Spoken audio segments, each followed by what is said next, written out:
fist fights, DUIs, and what else do celebrities have to Damn. deal with? It's an ongoing battle when you're famous. I hope I don't have to deal with that when I'm famous. Dang.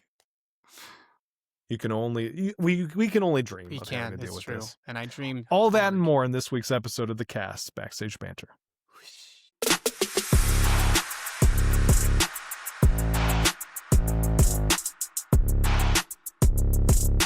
Morgan, it is our season finale. Yes. Yes, it Can you is. believe it? We've made it through a whole season. It's actually crazy pretty is that? wild because we did a traditional season 2 with 24 episodes. Although we did have some bonus episodes in there, so we technically did more than 24 That's episodes true. in the season. That's true. But we had 24 numbered episodes. Official. So, kudos to Official us. episodes. Yeah, we're old Part school of like the that. canon. Yeah.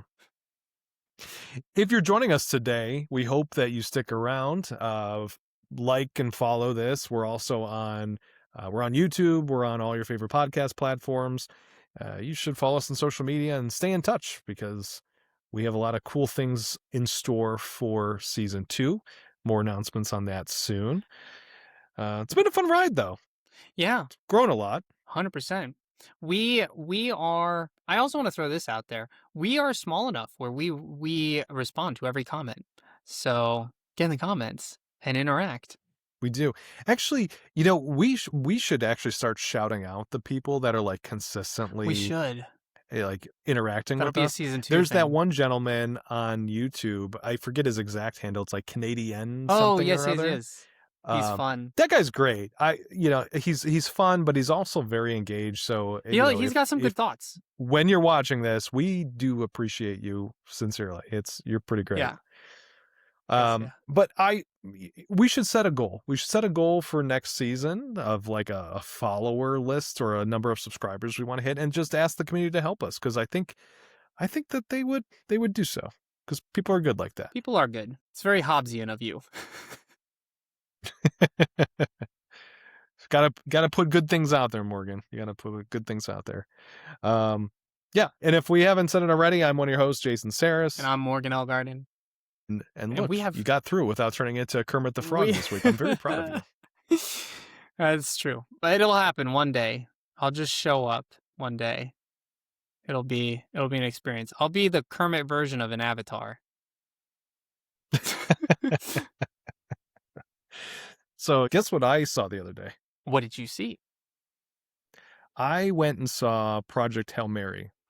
Oh, dude, you're getting ahead of me because not only do I actually want to see that movie, which is surprising to me, but I have some real news. Oh, yeah, it's in your real news. It is. All right. I don't know if I want to. Can I tell you like just a very general sentiment about it before, or will that ruin whatever you're thinking? mean, I won't spoil anything. I know that it's about some space mission, and I know that it's some apocalyptic thing about something's going to happen, it's going to wipe out humanity. So there's this Hail Mary attempt to try and save humanity, which is, the yeah, titular... I'm not.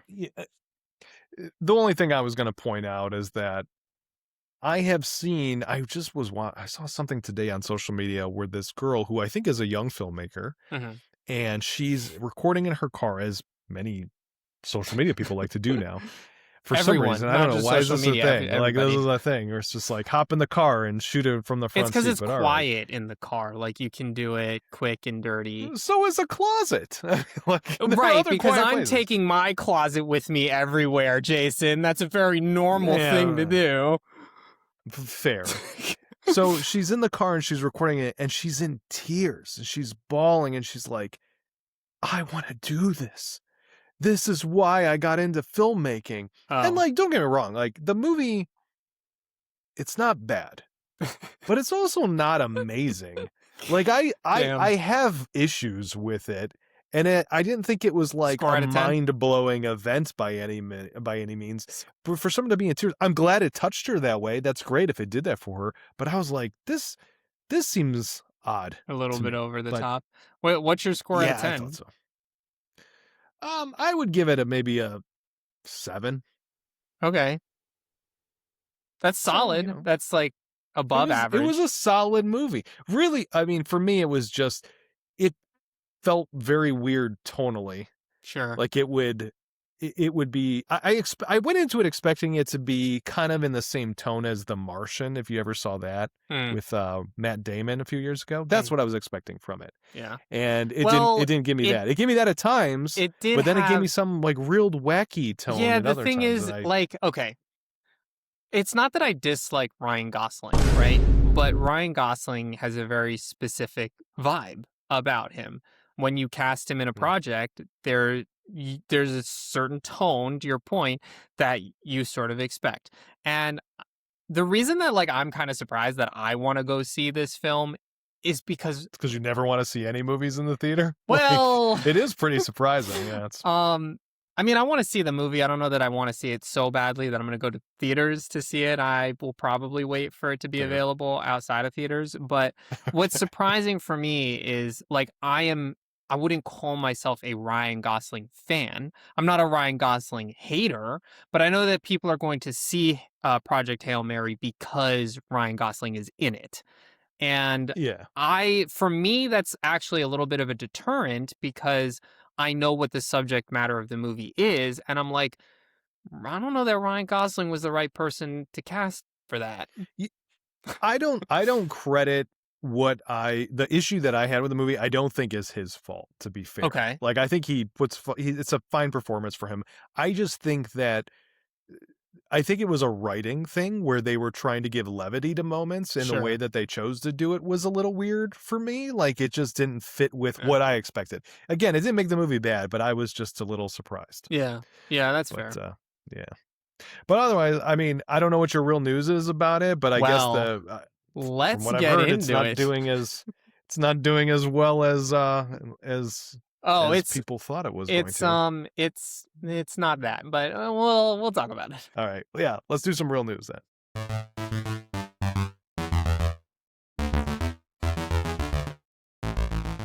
So I agree with Ryan Gosling, and this has nothing to do with Project Hail Mary, but Ryan Gosling has recently made a statement that has apparently shaken Hollywood to its core, because he dared to say the unsaid, that keeping theaters open is not the responsibility of the audience. It's the responsibility of the filmmakers.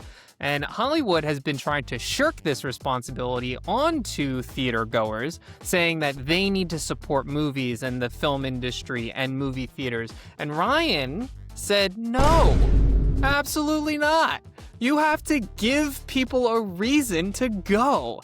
And I, for one, fully agree with this sentiment. I stand 10 toes down beside him, and I say, Hollywood, make better movies. I'm gonna throw a thing out there, because in the past you have made the comment on multiple occasions that you vote with your dollar. Yes, and I do agree.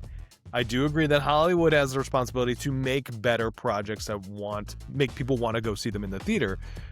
But you can't say that in the last few years there haven't been any good projects.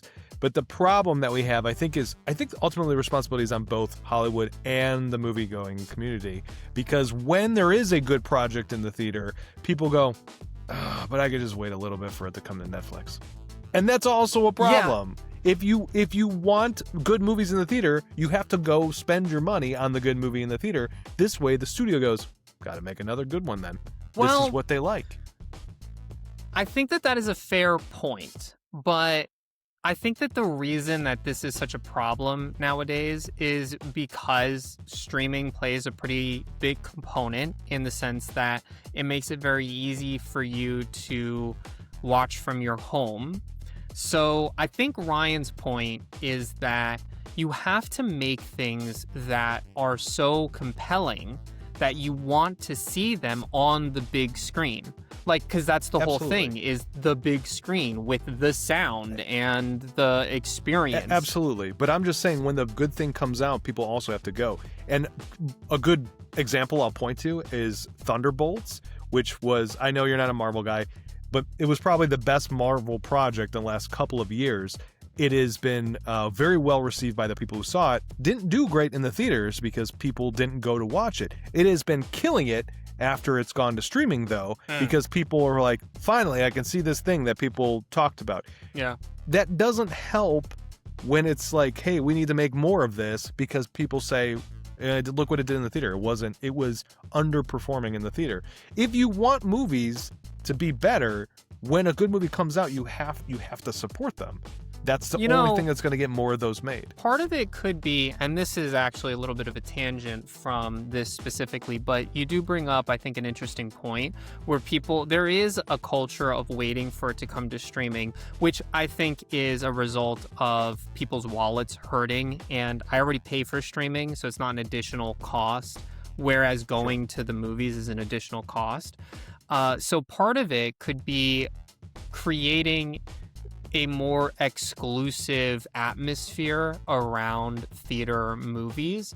And I forget what company it was that made this statement not too long ago, but there was a company that said that we are going to extend the exclusive theatrical window to 45 days, I think. Where It was Universal. Okay, so Universal said it for their big ticket movies, because I guess like right now Disney, for their big movies, they will commit to 60 days in the theater, but everything else is shorter windows depending on the project. Mm-hmm. And a lot of studios have gone to just committing to like a 15 to 30 day window. Right. But Universal said for their big ticket items, they're going to move it up to 45, which that's great. Well, I mean, like, when you think about it, waiting 2 weeks is like really not a huge ask. Like, I don't think it's difficult to wait 2 weeks for something, especially if your wallet is hurting that much. But if you have to wait 45 days, which is, 6 weeks, that's, I think, makes it more of, to your point in an earlier episode, it's more of a, like, if you want to be in the know and you want to be able to talk about it and you want to see it, like, as soon as possible, it creates that culture or that atmosphere of exclusivity. And I think that could partially solve it. And so instead of getting things quickly to streaming, if there is this sort of waiting period, I might actually be on board with, I think some company somewhere floated the idea of 60-day exclusive theater releases. And that's something that, like, genuinely I could probably get on board with. I mean, I'm waiting anyway, but for everybody else in the world, that could work. Yeah, I mean, ultimately, and we had a whole episode about this, and if people are interested, they should go back and check it out. We had I forget what we named that episode, but it was basically about keeping movie theaters afloat. And I think the responsibility ultimately falls on everyone involved. Yeah. People have to go watch the movies that they want to see and are worth paying for. Studios have to make better films. And I think movie theaters have to do a better job of creating an experience that is worth going out for, because it's going to take all three of those things to keep it alive. And you look at the drive-in, which the drive-in used to be very popular, and now there's only a handful of them left across the country, but they've tried to make adaptations by, sometimes allowing like a food pass, for example, this way, like they do different things that you pull the levers you have access to figure out how you stay afloat. And that's why there are still, whatever it is, 25 of them or whatever across the country that are still operational, because they figured out how to enhance the experience where people still want to go do that. Yeah. So it's going to take a joint effort at the end of the day. Yeah, I mean, ultimately, Jason, with his darn level-headed responses, I'm still next to Ryan screaming at everybody, Hollywood, make better movies. But let us know where you stand. Who is responsible for the theatrical going experience?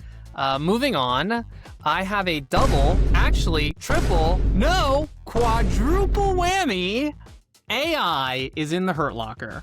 So Microsoft whammy number one, Microsoft is pulling back on its Copilot AI integration. This shift seems to be spurred by skepticism regarding AI's overall productivity and the growing concerns around security and privacy. Whammy number two, Sora is shutting down. And there are whispers on the wind that OpenAI is shifting its focus from generative AI to robotics, and that could explain why they're shutting down Sora. But ultimately, there seems to be a sentiment in the community that this is a win, which brings us to whammy number 3. Disney is reevaluating their AI approach as attitudes towards AI are changing. Disney hasn't made any official announcement or statement regarding what they're going to do, but supposedly no money has actually changed hands between them and OpenAI, and it's very likely that Disney will pivot to a different AI company and continue its AI plans. So the question would just be, which AI company? And whammy number 4, which I think is the most surprising because of where it comes from, SAG and the AMPTP negotiations have failed to reach a deal. And the suspected reason are the AI terms. And the reason I say suspected is because technically we are in a media blackout as negotiations are ongoing. So there's no actual confirmation as to what is holding up the deal or what is preventing a deal from being reached. And we won't know until a deal is actually reached or a strike is called. But it certainly seems plausible, given the current sentiments regarding AI and the uproar in the film industry about what AI is doing and how it's impacting the industry. SAG leadership did make a statement that they are heavily pushing for generative AI protections as well as wage increases, which I think is reasonable to assume that that is what's holding things up. But because of the blackout, there are no confirmations on where we currently stand. The negotiations are on pause as the Writers Guild steps up to the plate and starts their negotiations. Ours, SAG's, will continue in spring. We've had a couple of AI episodes now, and as I noted before, I think that this AI thing could potentially be some form of bubble, because these things are just hemorrhaging money and they're basically kept afloat by companies saying, like, I believe it's the future, so let's just keep pumping money into them to keep them going. And this to me seems like it is a interesting change of pace. This might finally be the beginning of shifting focus, because let's be honest, all AI is never going to go away. Like, it's not going to be completely gone in some form, nor do I think it should be. There's plenty of useful cases for AI in certain circumstances, but there's a lot of bad ones too. And it seems like this is a big pivot, especially if, we're looking at, say, well, let's stop. OpenAI is going to stop doing generative and they're going to move to robotics. Like, great, do it in robotics. That makes sense to me. Have a computer help you with the fine tuning of something that is difficult for a human being to do. And the fact that Microsoft is also pulling back their own Copilot, I think this is the beginning of a much larger thing that we might see over the next year or so. Yeah, I think that's a very optimistic. I think that people are being lulled into a false sense of security. And that's not to say that people at large are not perceptive, I guess, but I have a very different opinion. I saw all of this. I truly, maybe I'm just a doomsdayer, but tell me how the sky is falling, Morgan. I saw all of this and I was like, I don't think anybody is actually seeing what is being said. They're like seeing or they're hearing what they want to hear, which is that AI is somehow collapsing. And that's not what I hear. What I hear is that they are recognizing that public sentiment is not in their favor at the moment. So they need to pivot to something that is less public facing. So Microsoft is pulling back and they're approaching AI integration from a different vantage point. Everything is going to become optional. And once they make the technology so good that you can't help but opt in, then it will become already there. You've already opted in, and I think it's much, much more nefarious. There are the whispers that Sora is pivoting to robotics, which means it's not that it's dead. Nobody killed it. It didn't go anywhere. No. They're just shifting focus. I don't think Sora is. OpenAI is shifting its focus because these we look at AI as like all this basically free. There's lots of paid ones too, of course, but people use AI. They're just messaging ChatGPT or they're hopping on, whatever other, Grok or whatever. But these things take a ton of money to keep running. The computing the computing power is astronomical, especially at that scale. And we get the benefit of using it for free in a lot of these cases because these companies have been trying to make the case that we want this. But the problem with that is that if we're using all this stuff just to create AI slop and make stupid memes with it, that's not building any kind of thing that's going to relate and get them getting money from it. So I look at this as OpenAI saying, look, we have this Sora thing, and yes, it made a very beautiful image, but what's the end game here? Because if they're turning down the $1 billion deal with Disney, they're still looking at it like this is not going to help enough. We need to refocus on the thing that actually is going to bring in revenue because they are losing money hand over fist. So if that's the case, this could be the crack in the armor. It's not. That does start to change the tide. It's not. I don't know, man. I think it could be. I do think that you bring up. I think it could be. I do think that you bring up a good point about them pursuing money-making avenues because, like any business, you have to turn a profit in order to be able to continue operating. And I actually think that the Sora thing specifically can be more likely a result of the recent legislative ruling that you can't copyright generative work than it has to do with public sentiment. I think that's another aspect of it because there's also a lot of lawsuits of people worrying about copy infringement, and even taking all those to court and fighting those is also costly. So if you're a company that is losing money and you are constantly facing legal action that you have to defend yourself in court all the time, and legislation is looking not great for you, all of these things point to why don't you refocus your efforts to go down the avenue that makes more sense. I don't think you're going to hear the same uproar about using AI to do robotics tasks or a bunch of other things. Everyone uses Siri or Google Assistant or whatever for their AI, companion or whatever you call those things. That's the stuff that people want. I'm also fine with, my Samsung Galaxy phone can use AI to remove somebody who's got a weird look in the background of my pictures. That's fine too. It's not infringing on anybody's artistic work.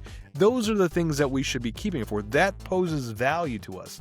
Being able to make your own Disney character doing something bizarre so you can put it up on YouTube. He's still on this train, guys. I don't think there's value in that. So yes, I think it's the first domino to fall. Let's see how the rest go. think you're all still on the wrong side, and we need to do what we can to kill AI now. But let us know what you think of the quadruple AI whammy. Moving on to something much, much more nefarious. Speaking of things that are nefarious, Nexstar, which is a media conglomerate, is becoming a monopoly, and no one is noticing. Nexstar, being they, are looking to buy their biggest competitor, which I have a bracket in my notes, big competitor, and did not write down the name of the actual competitor. Hold on, but Nexstar is a company that owns a bunch of like television syndicates, television, right? Or like television stations. Yes. So for like local news. And, affiliates, basically, right? Correct. They control something like 38% of the market share at the moment, and they're looking to buy their biggest competitor, which would give them over 50% of the market share, constituting a monopoly, and it's known that this will violate antitrust laws, but legislative bodies seem to have turned a blind eye and are just like pushing it through arbitrarily. However, a very small group of your state AGs have filed an emergency motion and are trying to intervene, but it doesn't look promising. Why? Because no one cares. So, like, if there were ever a real news that we did that you need to get out and riot about, it would be this one. Because if this happens, it will result in higher prices, less choice, and they will control much of the local news that we see every day. So we don't want that to happen. So actually get out, call your reps, tell them you don't want this to happen. So if I recall, Nexstar is the owning company of this. Nexstar was related to that whole thing that happened with Jimmy Kimmel however months ago. Because remember when Disney pulled, or ABC pulled, Jimmy Kimmel off the air for a bit? Yeah. That's because that's like this whole it's thing. Nexstar owned affiliates took particular issue with the comments and demanded that they pull it off, or said they wouldn't air it or whatever, and they were ABC pulled it because they were trying to appease them. It was a local level thing. It wasn't a federal thing, which everybody thought it was, but get educated, guys. Say more about that. I don't understand what you mean. So a lot of people thought that when Jimmy Kimmel got pulled, it was somehow the result of the Trump administration intervening in things, and it was some sort of federal censorship. It wasn't. It was Nexstar. It was Nexstar's local deals with the various communities that they partner with. So these were state and local decisions where basically the local governments or the state governments went to Nexstar, said, we have issue with this programming, and if you don't do something about it, we will terminate our partnership with you. So it had basically nothing to do with the federal government. I don't think that's accurate, because I think it also had something to do, because I think that, yes, it was their decision locally, but also there was the whole issue with the threatening to revoke FCC licensing and that sort of thing as well. I bring this up. That was like a thing, but it didn't play at all nearly as big a role as the media made it seem. But I bring this up because you mentioned it looks like everyone's turning a blind eye, because the Nexstar affiliates they're typically more right-leaning affiliate stations. So, like, I wonder if that has anything to do with why it seems like it's getting the pass to go through, because it's all about, like, hey, like, who are you close with? Yeah. Who do you got connections with? How can you get this thing, move through, as smoothly as possible? So I don't know if it's related or not, but it was just interesting because I recall that at the time that was a thing. I don't know what the behind the scenes things look like. The only facts that I really know are that when Nexstar went to make the purchase, everything got pushed through in the span of like 24 hours. Like, it was extraordinarily fast. And a bunch of AGs were like, we have antitrust laws and a process for something like this. Why is that not being followed? Which, I'm glad to see that somebody's doing, because that's the way it should be. There's a reason why those procedures are but in place, but they need help in the fight, guys. They need to be able to go to the table and be able to say, listen, people don't want this. So that's where you come in. So get out, tell your reps. It's like our third or fourth episode in a row where we're telling people to write their senators. Like, I didn't realize that. I've never said it so much in my life, but apparently you have power as a citizen of these United States. Wield it. It's our good deed for the day. So anyway, that's all I got for you. So get out and write about it.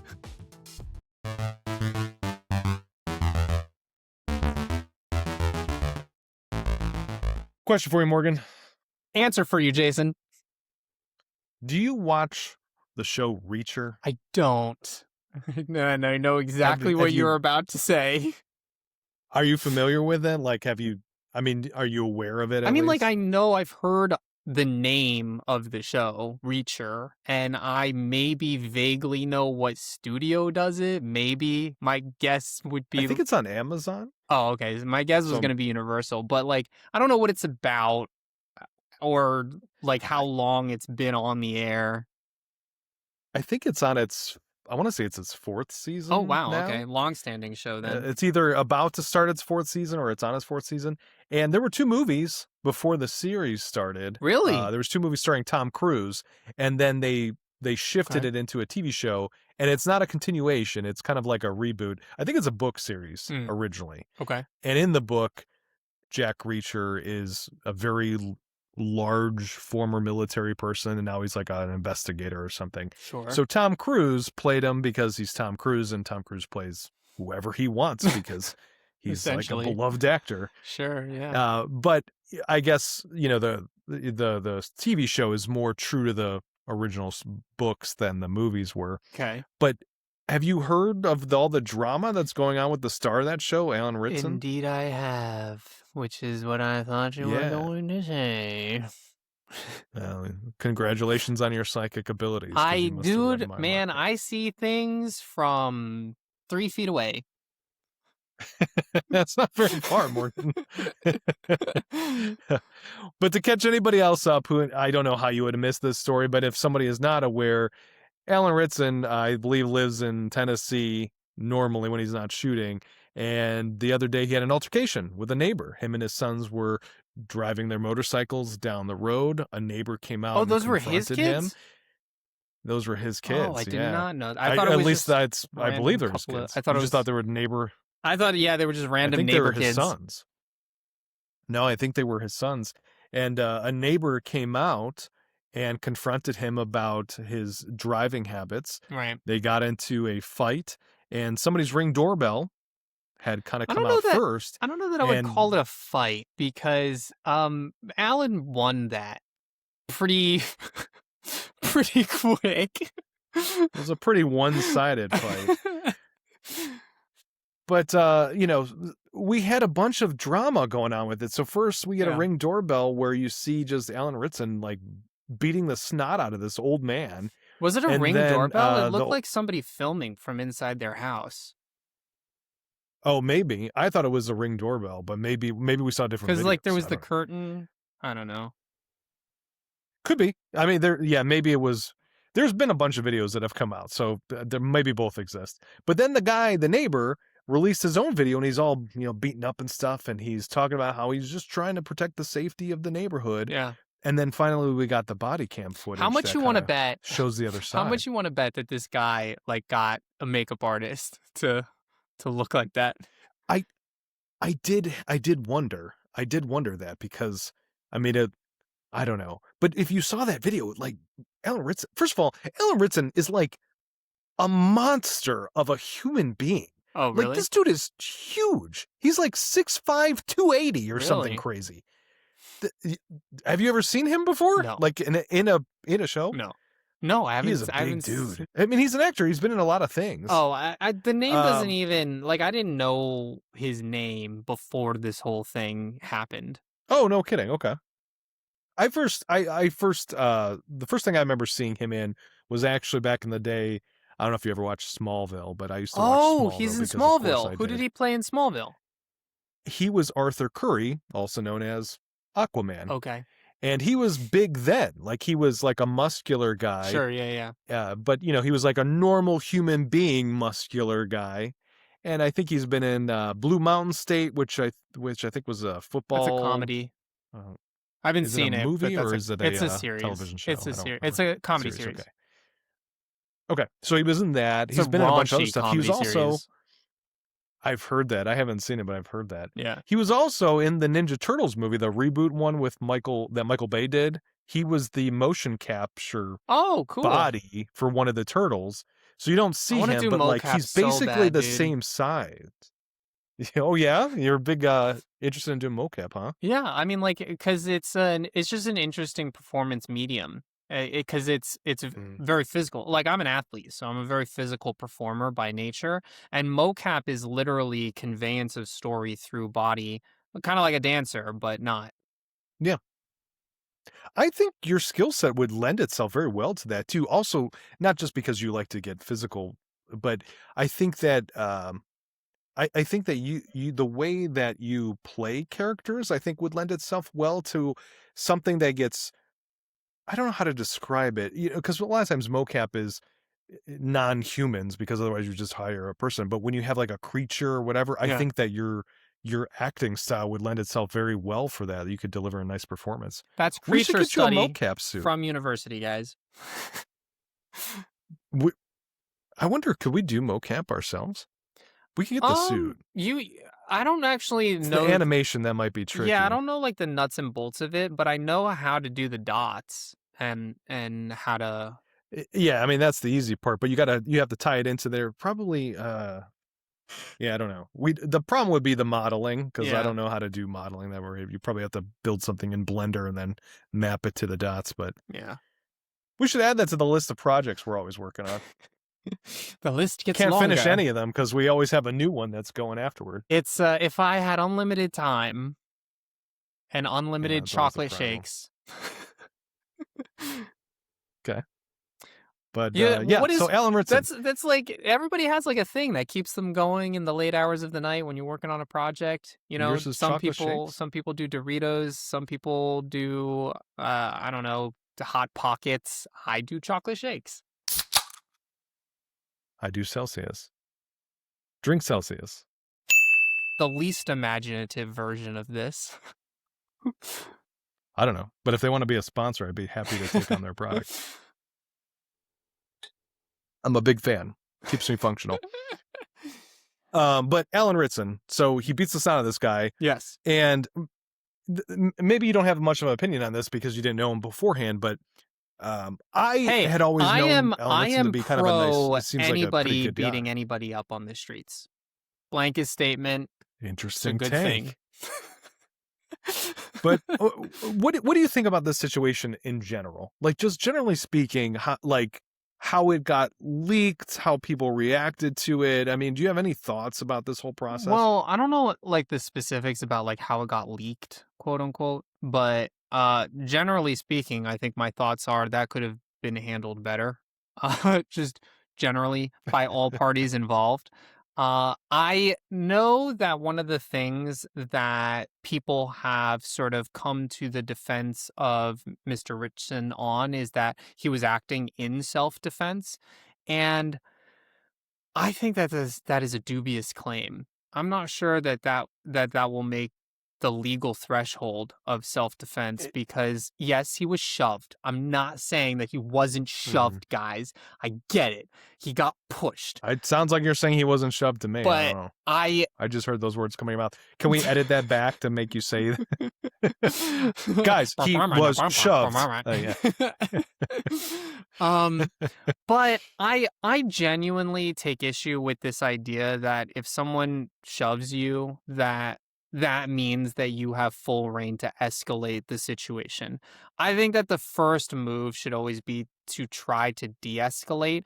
And I understand that that means that you have to have a certain demeanor about you, like you have to have a certain proclivity, a certain disposition towards de-escalation, and perhaps that's not Mr. Richens's like persona. But I don't know that I agree that he was acting in self. Like, I don't think that because someone shoved you, that gives you full license to beat the snot out of someone.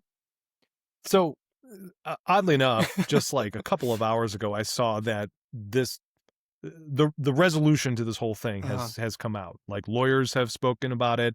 There's an update from the police. Like, do you want me to tell you what's actually happening with all this? Yes, please update me, because my initial reaction was, I get it. I get where Alan is coming from. I might have also beaten the snot out of this guy because he was being very aggressive.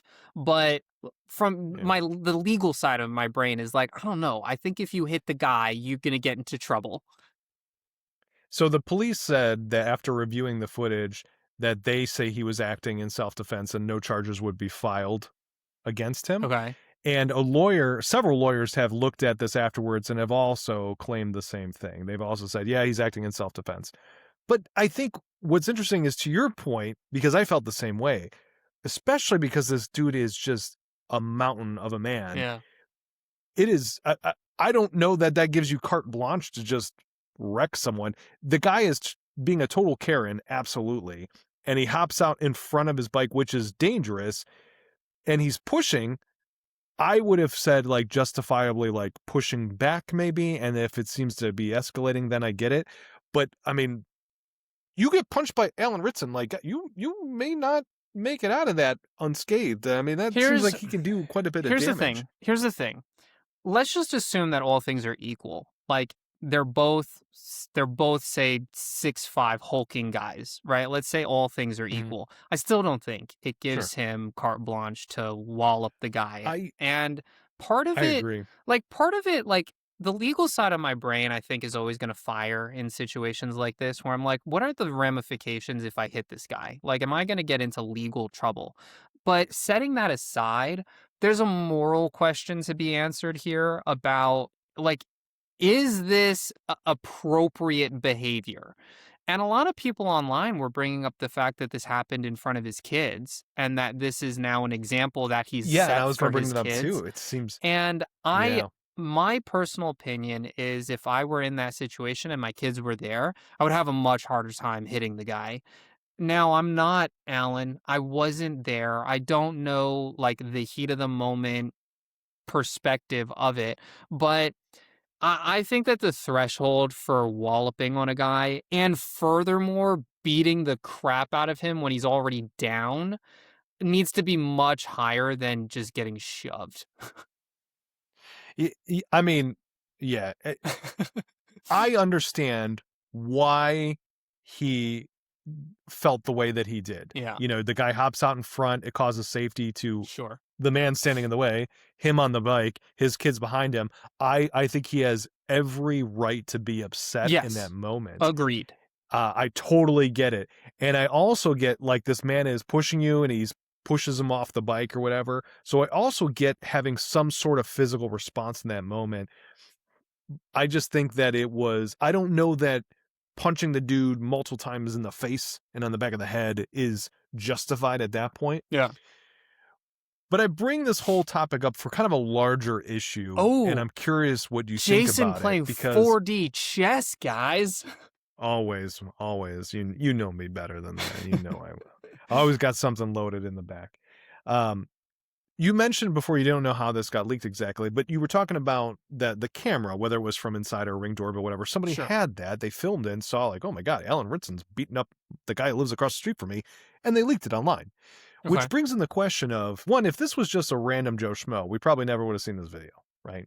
It's because there's a celebrity involved that someone's like, I'm Well, going to it throw wouldn't this on have the gone internet. And it as gets the viral. whole. It wouldn't have gone as viral. I think that some people would No, have for seen sure. it, but it wouldn't have gone as viral. Yeah, definitely not. But it does make me wonder about the idea of, like, celebrity privacy. Is there, like, do you take any issue with somebody who happens to notice this going on, films it, and then puts it out for the internet to start picking sides on? Alan Ritson is a very liked celebrity. Hmm. He's got a very passionate fan base, and Yeah. even before we kind of saw the whole picture, there was already people that were trying to come to his defense, Mhm. and I don't know how good or bad of a thing that is because I can see it from both sides. So I'm curious what you think. Well, again, that's a question that makes the legal side of my brain sort of fire a little bit because it was a public street. He wasn't in Sure. private. This wasn't an altercation that happened in his backyard or even his front yard. There's no um like expectation of privacy in this situation. The altercation happened fully in view of the public. Now, there's degrees when you're talking about how public something is, like this was a private neighborhood, but as far as the Mhm. law is concerned, my understanding is that public is public and that there is no expectation of privacy in public. As for the celebrity component, I think that it's wild that we sort of pedestalize celebrities in any fashion. My opinion is that they're people and they're subject to the same laws, restrictions, and regulations as everybody else. And I will maintain that stance when I become a famous celebrity. Um, I, Now, do you think if he was just a regular guy yeah. and the situation was all the same, do you think that somebody would have looked at the way he responded and had a different sentiment about it than just, oh, Probably. he was clearly. Probably. Yeah. I I mean, kind of wonder that like I too. said, I think that it was already gray to begin with. I don't think that a pun or a shove constitutes punching back, because I don't know that a shove reasonably clears the bar of risk to my life. You know what I mean? Like Well, a yeah, and physical response is like you were in fear for your life or in fear of injury. And I don't know that to a be completely shove. fair, even with the body cam, we're not getting like a great angle. Yeah. So to be completely fair, I know that there is a moment where he is on the bike and he's being pushed off the bike, and the Yes. bike is also like in motion. Right. So maybe there's an angle, or if you were to investigate it further, maybe there's some scenario where you're like, oh, I can see that there is some sort of imminent threat because there's a vehicle involved too Sure. in the Yeah. way that this is all unfolding. And it's So heavy too. Like, I'm trying to give him benefit of the he doubt has, and stay very he also objective like to it, very but visually has a very heavy motorcycle. And I get that. Like, I get if that were to like fall on him, he could sustain heavy injury to his leg or something, like if his bike fell on him. sure. Like, I get all that. I fully understand all of that. But like, the thing is, for me, beyond the legal question, there's like a moral question involved. And that's like, for me, where it gets very gray, because his kids are present, which I don't think is really a component that we can just sort of shirk off. And he gets pushed off the bike, but by the time that he gains composure and is able to hit back, like, it's that event is sort of over. Like, I don't know. For Yeah. me, it's like a weird thing to like get pushed, get your footing, and then be like, you know what? I'm gonna wallop you. Like, it's just, for me, there's a weird component about it. And I'm not saying that I For think sure. that he was fully in the wrong, because I think they're both in the wrong. My personal opinion is that they're both in the Yeah. wrong. Plus, But plus, we don't know what happened prior to this. I mean, the neighbor says that he was going up and down the street constantly, going way too fast, yeah, like putting speeding people or in danger. whatever, which could be And true. we don't know whether or not that's true. Yeah, it could be true. true. So, we don't know. But I think that the guy handled it, the neighbor approached it completely Piss wrong. poor. Just to hop in front of a moving Yeah, motorcycle is insane. That is the wildest There's no part of it. way. I cannot believe he says he didn't know who he was when all this was going down, just that he had seen the bike up and down. I find that very hard to believe. I feel like this was probably something where he did know who it was. He thought there was an opportunity there to try to, I don't know if there was going to be some sort of cash grab attempt or something. And this is all speculation. That's the other thing. Because you bring up like the celebrity component of this situation. That's the other thing is, like, I don't know Alan personally. Like, I have no idea what his disposition is, but a lot of times you hear about somebody trying to provoke celebrities purposefully. Yeah. And to get I hush think money, that is a problem. I do think that is a problem. Like, you should be able to go for a Sunday bike ride with your kids and not have to worry about something like that. But there are crazy people in the world, and it's just celebrity culture, I think, is something that if we could just wipe it out, like do without it, I think the world would be a much better place. Like, I'm not saying don't enjoy their art. 100% enjoy their art. That's why we like them. But when they're not on duty, quote unquote, then leave them alone. Just let them enjoy their life like you enjoy your life. Like, I think it's sick the way that we treat our celebrities. It's a sickness in our society. It is odd sometimes. I don't know. I want to agree with you. I don't know that I always agree with that sentiment though, because I do think part of a celebrity's success is trying to build a brand. And when you're building a brand, Sure. you get supported by fans because they start to feel connected to you. And part of that job, when you sign up, you are putting yourself in the public eye to some degree. I don't think that, I think there's a line to that. And I don't think that people should be invading personal property or trying to sneak a picture of your baby and all that other weird stuff that, camera people will do to sell to tabloids or whatever. Mm-hmm. But I do think that when you are, getting into, the industry, you are aspiring to hit that upper level of success, and you know that that kind of comes with the territory, at least it can. Yeah. And it's not like it's impossible to avoid it. Nobody sees Daniel Day-Lewis when he's not doing something. I mean, he figured out how to stay off the grid, and maybe that's just because he can transform himself in so many ways. But I think that you kind of expect that you're going to have that, and I don't think that that's wrong, because you are a brand that has millions of dollars behind you, and that's part of the trade-off. You want to create an image that people gravitate towards, so this way they go see your art So because you're one of however many other people that are doing that sort of thing. I think that some of what you're saying is true today if you're trying to break into the industry today. And I think that there's a discussion to be had there about like what do new talent do in order to break in. I think that that's somewhat separate.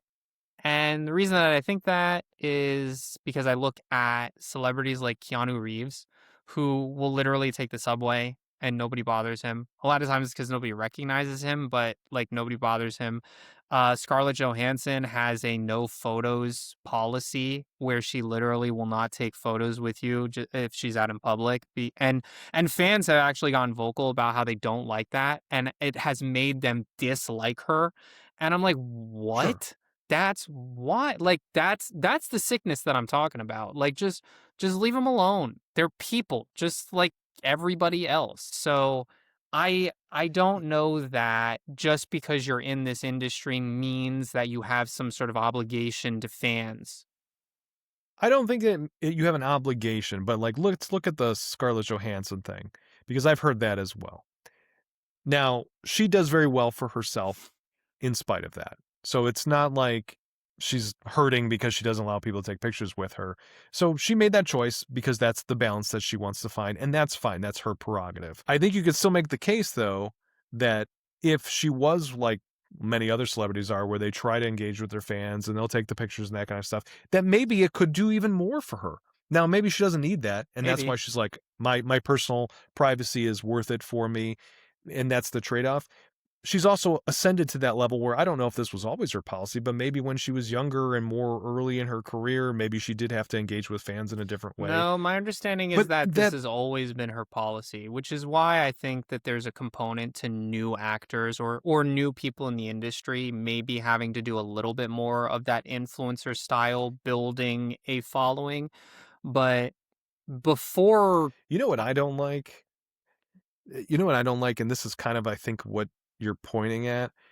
A lot of times now, in order to get parts for like actors starting in the industry, they look at things like how many existing followers you had. So it's no longer based on the talent yeah, in all circumstances. A lot of times it is based on what type of I don't presence you know have on social media in particular I already, don't know about a which lot. I don't know about a lot. I know it happens. But I don't know about a lot. I don't know. I first I have a personal example where I got a call back to be like a spokesperson for, I think it was, I want to say it was Magic Spoon, that cereal. I don't know if you're familiar with it. Never I definitely auditioned for a never Magic heard of Spoon cereal. Magic Spoon. You've never heard of Magic Spoon? No, I've Go to heard your of grocery store. It's on the Kellogg's. shelf. No, I mean, it's not Kellogg's. It used to be you would have to order it. Now they sell it in stores. I don't. I've definitely auditioned for a Magic Spoon role. I don't remember if this was the one that told me this or not. I think it was them. It could have been something else, but I think it was Magic Spoon where Jason I smearing the name of a good brand before he even has a shot. no, and I don't have any ill will towards them. That's, if that's what they want, that it just sucks. But I did a read for an ad for some company, and I got a call back, and I did, the second take or the second example or whatever. And ultimately I got we're going to go in a different direction or they asked me for my Instagram Sure. account, Yeah. and they told me they were going to go in a different direction because I didn't have enough followers, and they Yeah. wanted somebody who had more of an Instagram presence. Free marketing. And, that sucks because it's Free like, marketing. I get it. I get that it's like a built-in audience, but also if you think my performance is the right performance, that stuff will come. You know what Here's I mean? the Like, thing. who cares? Like, if you This is a pivot. This is a pivot from what we're talking Pivot. about. But this is I have sat down and thought about this. If part of your criteria to hire an actor is that they need to have a certain amount of following, or as is more commonly when producers do this, you have to have a collective number of followers. So for a project, they'll say we need to collectively have 100 million followers, or collectively we need to have 20 million followers. And your number of followers will contribute to that number. If your number of followers at all contributes to that threshold, you should get a pay bump. And I want SAG to negotiate for that. I don't think they will. I don't think it's on anybody's radar. But if I'm bringing Yeah. marketing to the table, if I'm bringing fiscal bonus to your I project, you should be compensated. I just don't like I just don't like the slippery slope that I think that that's just going to make that situation worse, where they're just more and more places or companies are going to start requiring that, and they're just going to say, oh, it's already worked into the pay, like the base pay is this, and we're only going to hire somebody with this many followers, and with the bump it's the pay that we were originally going to pay anyway. So I think it would just feed the already existing Well, I problem. think that you'd have to tier it out. You'd have to say, like, if you want me to have 1,000 followers, this is the bump. If you want me to have 10,000 followers, this is the bump. Um, I don't know. I don't know that it But would what work. I'm saying is that it's just setting us up for more and more gigs that you can't even throw your hat in the ring for, because you don't have whatever the requirements are. Because it's just going to keep going up. Like once 10,000 or 100,000 becomes the standard, then it's going to be like, well, all right, well, we should bump ours up to 500,000 and 1,000,000. And there's plenty of actors. Sure. Some Hollywood A-list celebrities don't even do social media. Yeah.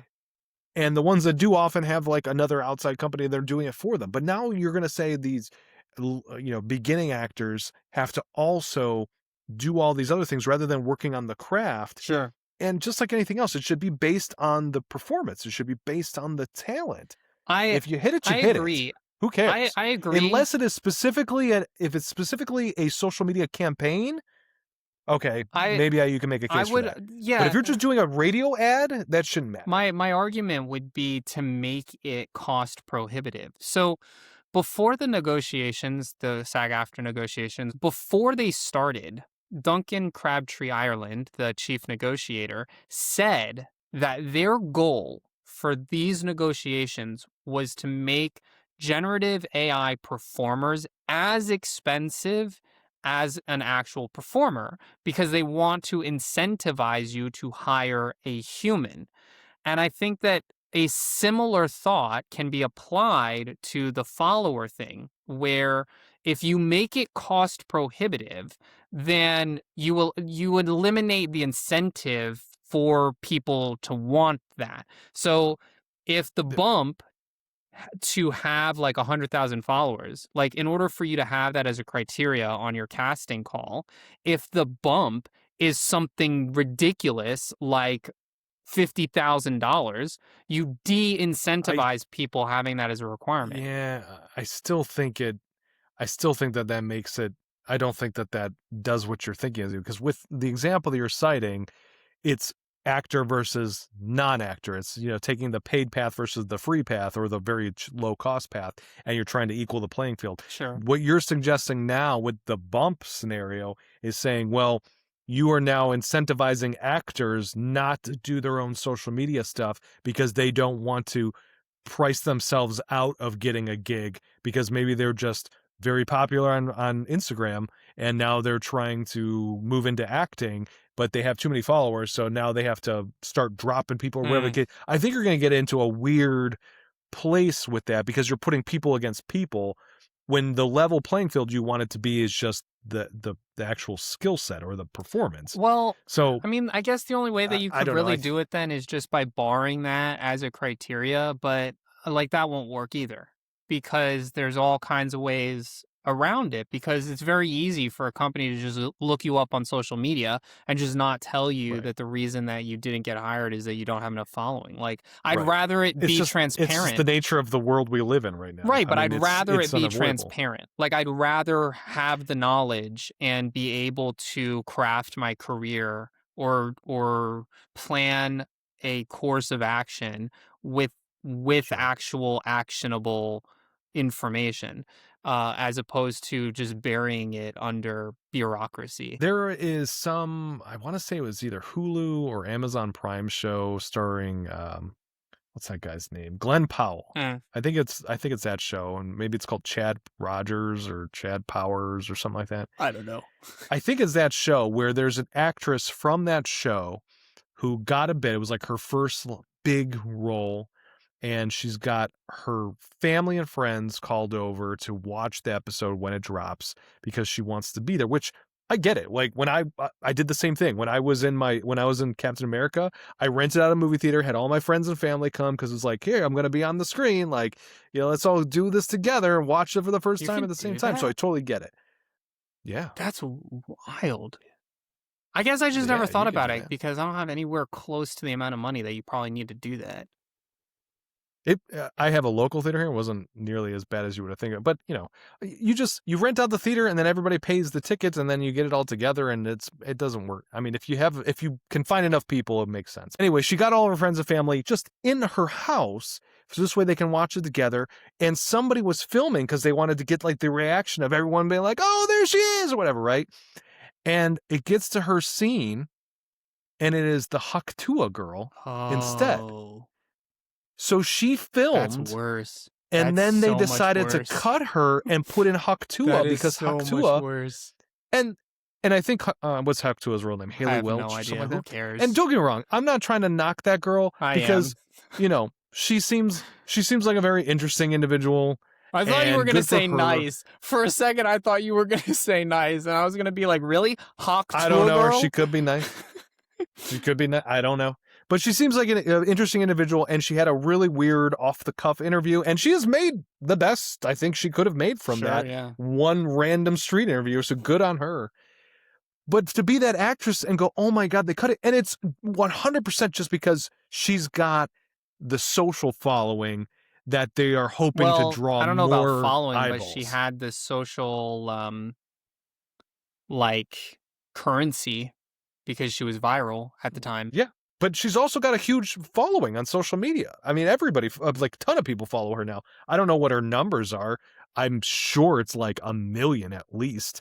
And that poor actress that Idea. thought she was getting her first like big break doesn't have that. Yeah. And they just cut her.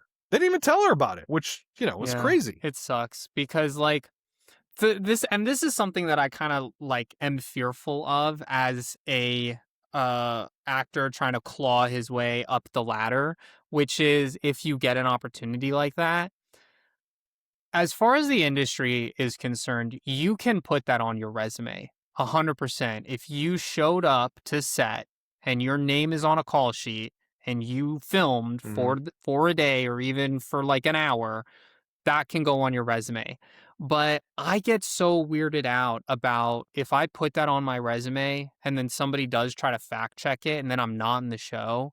I know that there's an understanding in the industry that can happen, but That it happens all the weirds time. me Even out. look at John Malkovich, who is a very big actor, was all over the commercials for Fantastic Four First Steps and was known for months to be in there. And right before the movie came out, his scene was cut. Like all of his scenes were cut. So he does not appear in that movie at all. Yeah. I'm sure granted, it's John Malkovich, so you're going to put him in a movie anyway if you're casting him, but I'm sure nobody was going to be like, well, you weren't in that and you claimed to be. I mean, it happens all the time. It happens. Yeah, to I people. get that, but with someone that is known, it's a little bit different. Where like this girl, right? If she puts that on her resume, I genuinely wonder, or if it were me, I would genuinely wonder if someone would raise an eyebrow about, did this person just put this on their resume to sound more important? Like, it's hard because I'm not on the other side of the table. I doubt it, to be honest with you. And a lot of these casting agencies probably know each other too. So if they've really wondered, they could probably call and find out. That's what I But mean. Like for a part like that too, I also don't know that it really matters. Like, I don't think you could go make it up.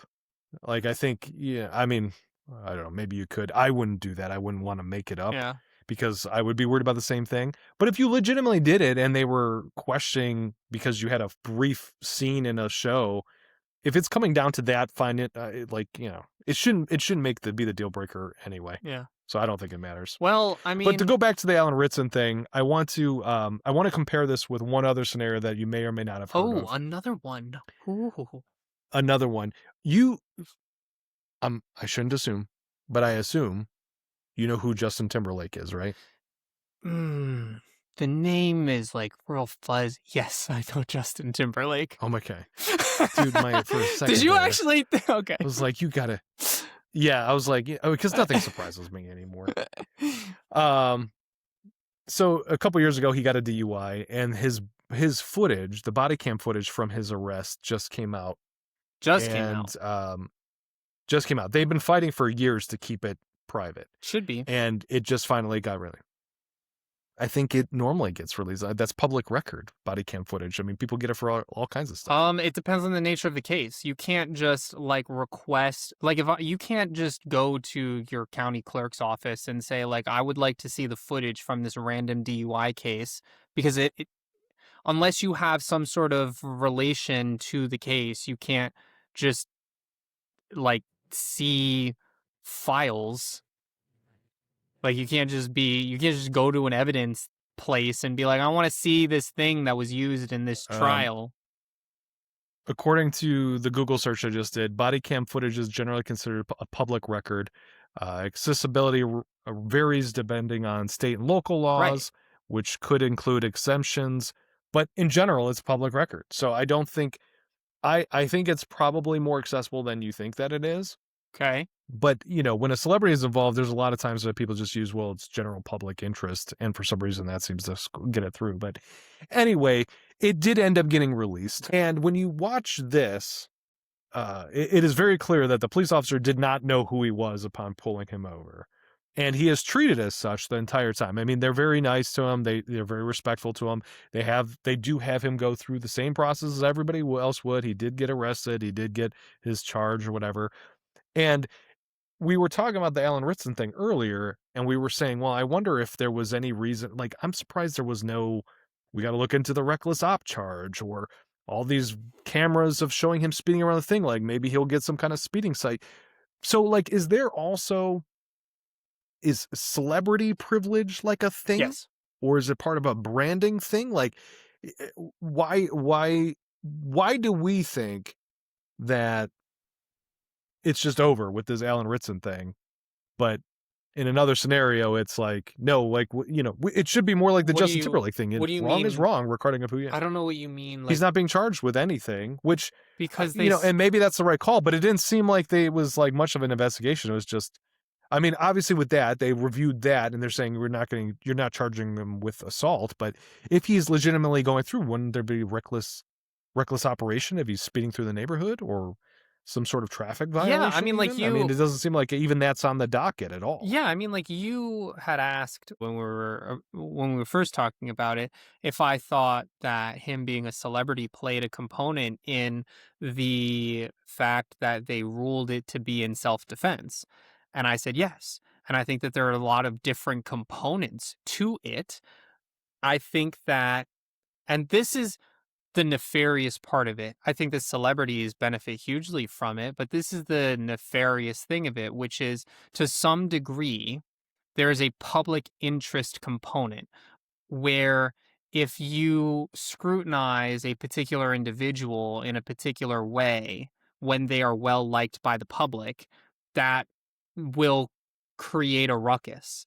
And that's part of the sickness that I'm talking about, in terms of people having this obsession with celebrities and there being this celebrity culture where if they launched an investigation, there would be public outroar, because you said that this individual is very well liked by the public. And that, to some degree, makes it difficult for lawmakers and law enforcers to do their job to the correct level of scrutiny. And I have a problem with that, because I think that if there was a claim, or is a claim, that he has a history of reckless driving in that neighborhood, with or without his kids, that should be scrutinized, and that should be considered. Allegedly. I'm just throwing out allegedly. I get it. Yeah.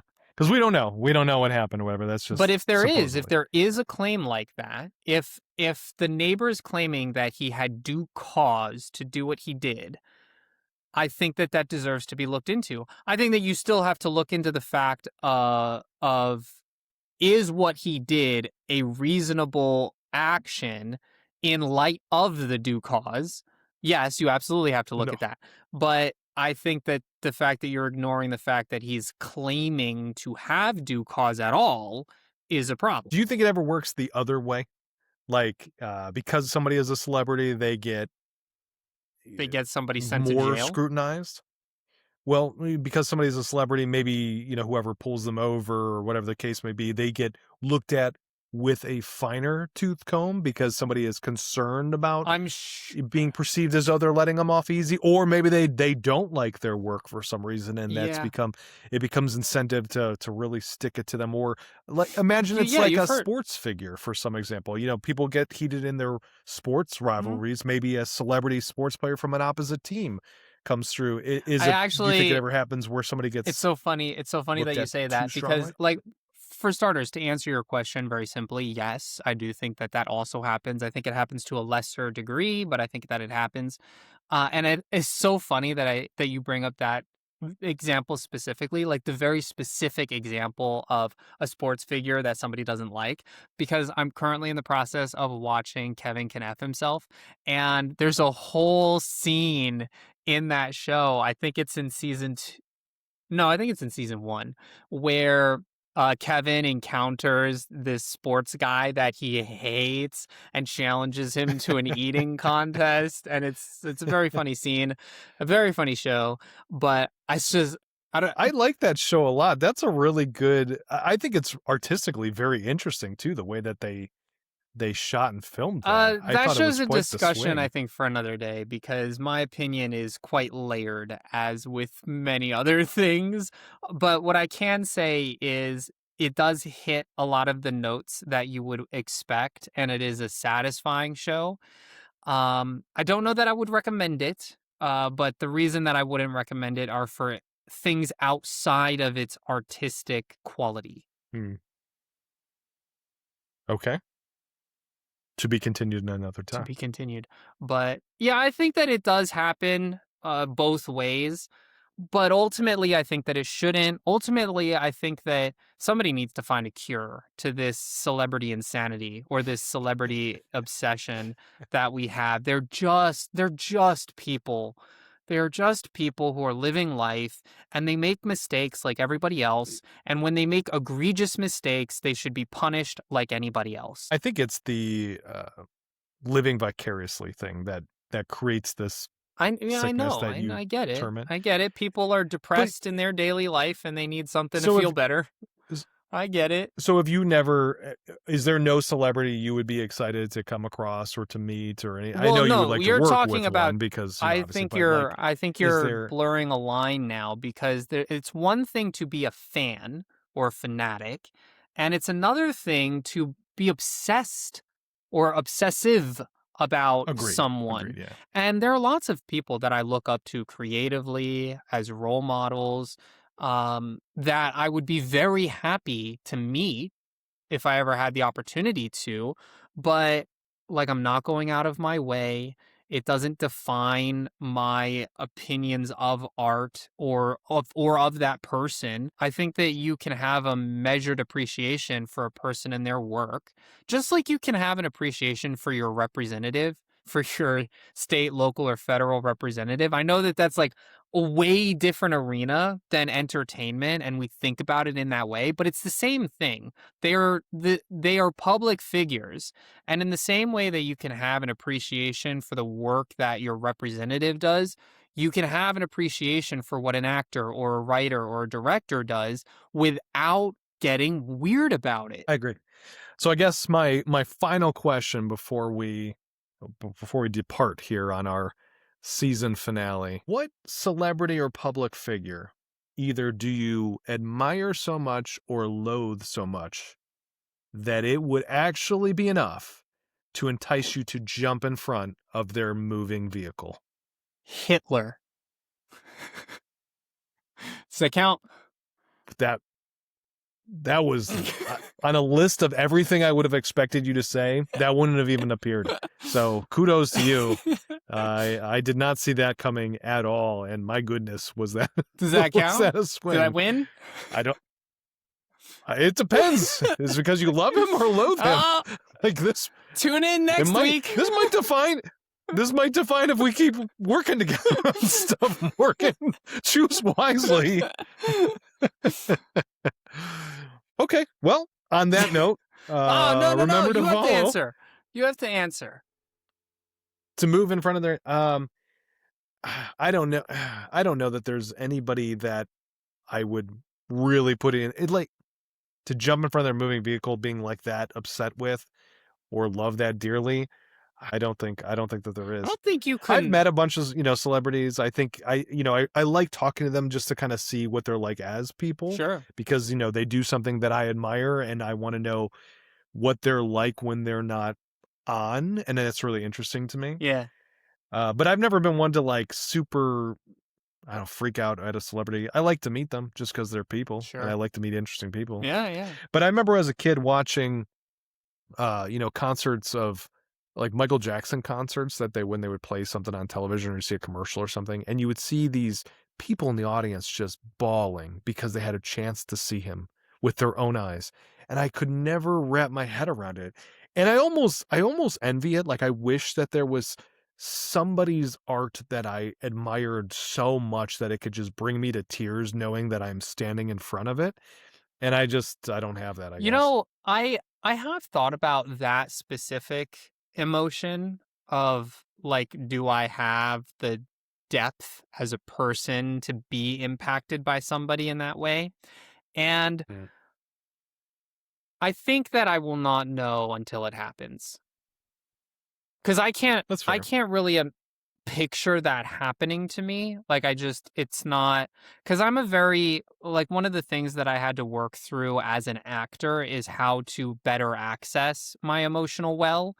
And that's something that a lot of males struggle with just in general, because we're not really emotional beings in the same way that females are. And I just have a hard time picturing that happening for me because I guess I lean more stoic. But Sure. I also know that there have been things that have taken me by surprise when they happened. So I think that I leave the door open for the possibility that I meet somebody like Steven Spielberg and that happen organically. I don't think it will, but it could. I don't know. I hope it happens for you. I mean, like I said, I'm envious of people that can feel that way over that. And I do think I am pretty in touch with my emotions and that sort of thing. I think I'm a pretty empathetic person in general. And I don't know. I don't know that I could. I don't aggrandize like a human being that much. Or I don't know. Yeah. But well, you shouldn't. By the way, you shouldn't, as was previously stated several times throughout this episode. Don't do that. Don't be weird. Don't be weird about it. # don't be weird. Yeah. Don't make it weird. Well, thank you for joining us on this season, this inaugural season of the Cast Backstage. It was weird. We've had a lot of fun and we've grown a lot. It was weird. We have some cool things planned for season 2. And once we have announcements about those, we will share them. Until then, though, you should continue to support the videos that we have out there, share them with friends, help us grow our audience. I would love to get to 1,000 followers by the end of next season. Do you think that's a doable goal, Morgan? 1,000 followers or subscribers, whatever we call them. Let's aim for it. If you've made it this far, like, share, follow, share with a friend. Help us get to 1,000. It'd be great. Yeah.